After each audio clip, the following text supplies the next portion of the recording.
කුරුලෑව ගැන ටිකක් කියලා දෙමුද ඩොක්ටර් නදීෂා? මොකද කුරුලෑවක් සහ ආසාදනයක් අතර වෙනස අඳුරගන්න දැන් ගොඩක් අයට අපහසුයි. ප්‍රධාන වශයෙන් කුරුලෑ වර්ග දෙකක් තියෙනවා.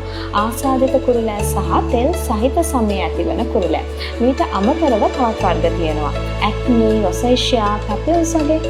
ඒ වගේම හැඩය ප්‍රමාණය අනුව කුරුලෑව වෙනස් වෙනවා. මේ ආසාදන ඇති වෙන්න විවිධ හේතුන් බලපානවා. මේ අතරින් ප්‍රධාන හේතුවක් තමයි වයිට්නින්, බ්ලීච් සහිත ක්‍රීම් පාවිච්චි කරන එක. සමේ තෙල් ගලා යන වෙනස් වීමට ගොඩක් වෙලාවට බලපාන්නේ ජානමය සාධක.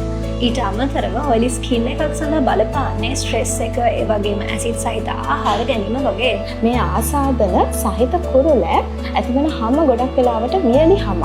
ඒ නිසා මේ කුරුලෑ අඳුන ගන්න ගොඩක් පහසුයි. ලස්සනම දේ තමයි ඩොක්ටර් නදීෂා මේ ලයිව් හර්බ්ස් වල ඖෂධීය සත්කාරයේ කුරුලෑවත් මත කරන වෙනස් වීම. එහෙම වෙන්න ඕනනේ. එහෙම නැත්නම් 100% සුවතාවයක් ලැබෙන්නේ නැහැනේ. අන්න ඒක නිසායි සමහර කුරුලෑ ප්‍රතිකාර නැවතුවට පස්සේ කුරුලෑ ආපහු මතුවෙන්නේ.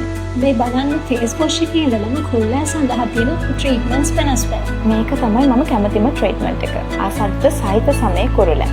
බ්ලීචින් ආසාදිත වලට ඇති එකම විසඳුම නයව් හර්බ්ස්.